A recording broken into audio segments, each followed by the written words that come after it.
Yeah, mga sata, good morning. Update natin tong Amaya skip ng Calamba Laguna project natin. Sasabay sana natin i-upload yung Carmel Ray dito sa Amaya. Kaso Sabado ngayon, problema na naman na bawal magtrabaho ng Sabado sa Carmel Ray. Kaya yung team doon, sinundo ng driver natin, dinala sa Calamba Park Place. Ayan. Pero sinabi ko kay client na makausap do sa admin para ma-sure na talagang bawal ba talaga magpatrabaho ng araw ng Sabado sa Calmer Ray. Yan. Kasi 5 araw lang gagawa ang team doon, Lunes hanggang Friday lang. Ay dito, buti pumayag dito hanggang Sabado dito sa Amaya Skip. May pit din naman dito mga boss. Sa linggo naman bawal na bawal dito. Then holiday bawal din magtrabaho dito. Okay, check na natin tong Amaya Skip natin ng Calamba Laguna project. Let's go.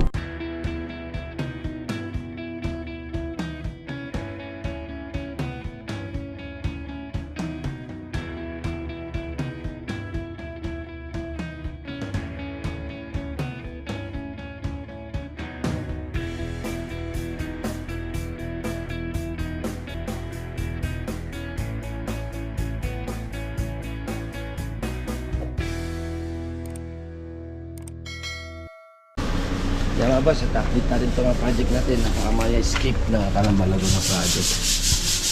Nakakabit na yung ang pinto natin sa taas. Okay na po, sir. Susuotin natin sa taas na. Apo, sir. Check natin dito sa ito na primer na rin naman. Okay na to. Ano na lang, PVC na lang kailangan natin dito. Okay. Dito sa CR, okay na rin naman. Ayan, tatak na rin naman yung mga tubo rin naman niya. Ayan, natapak na. Ito yun na rin naman to. Patayos na rin naman to. Check natin. Nadala na yung pinto dito. Ito yung pinto. Tatlong 80. Isang 60. Yung 60 dyan, solid na wood. Ikakabit natin sa CR na gusto ng client. Ang gusto ng client kasi sa may CR. Naka-floated na siya. Dahil nakuha mo yung level nito, may level ka na ng flooring bago mo kinabit yan. Kasi pag nag-flooring ka, yun yung pipinahan mo na lang na. Ito yung sahod niya. Mga 5 cm. Oo. Ano lang naman, 3 mili lang naman, 4 mili lang naman alawas sa pinto. Ito yung Amaya Skip natin na project. Nagkakabit na rin yung hamba. Nakakabit na hamba niya.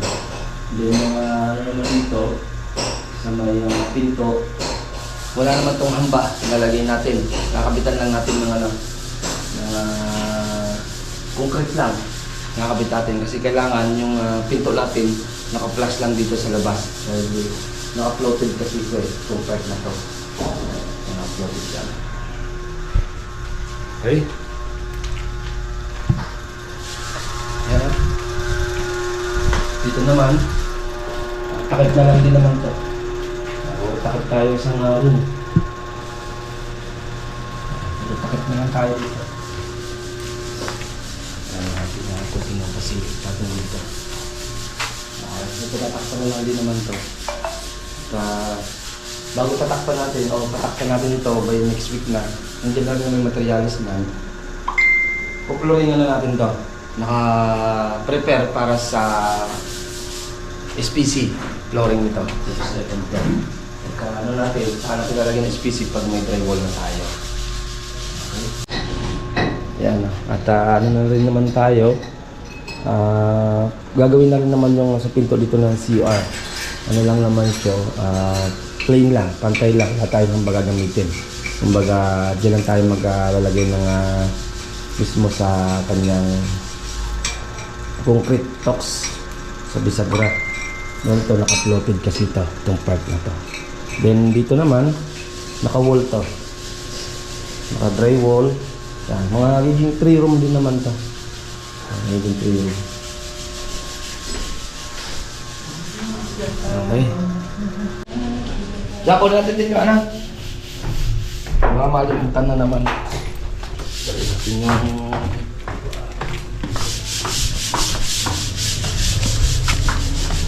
kunin natin yung heater PPR pipe.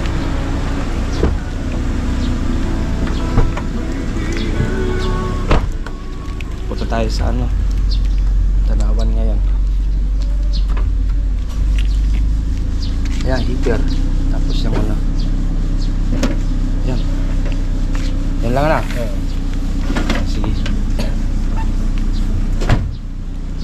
Ay.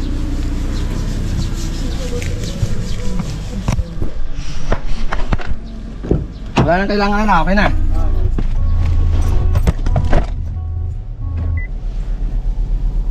Yan nga ba siya ng ating konting pasilip dito sa ating project ng Amaya Skip ng Calamba Laguna project.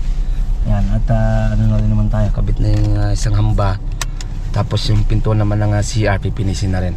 Yan mga boss, yan ang ating konting pasilip. Baya Monday na uli ang ating ibang project mga boss. Update ko kaya baya Monday na. Yan tayo mga boss, bye. Ito pong J. Uragon Vlog, napakaganda po ng channel na ito, no? Tungkol po ito sa construction. Actual construction po ang channel na ito, no? Pag pinanood nyo po ito, panalo po kayo sa channel na ito. Napakaganda po ng mga video niya. Lalo na pong magaganda, no, yung mga iba't ibang design niya. Kakaiba po yung mga iba't ibang design niya sa mga kisame. Subukan nyo po panoorin J. Uragon Vlog na ito. Matutuwa po kayo pag pinanood nyo po yung mga video niya. Maraming salamat po.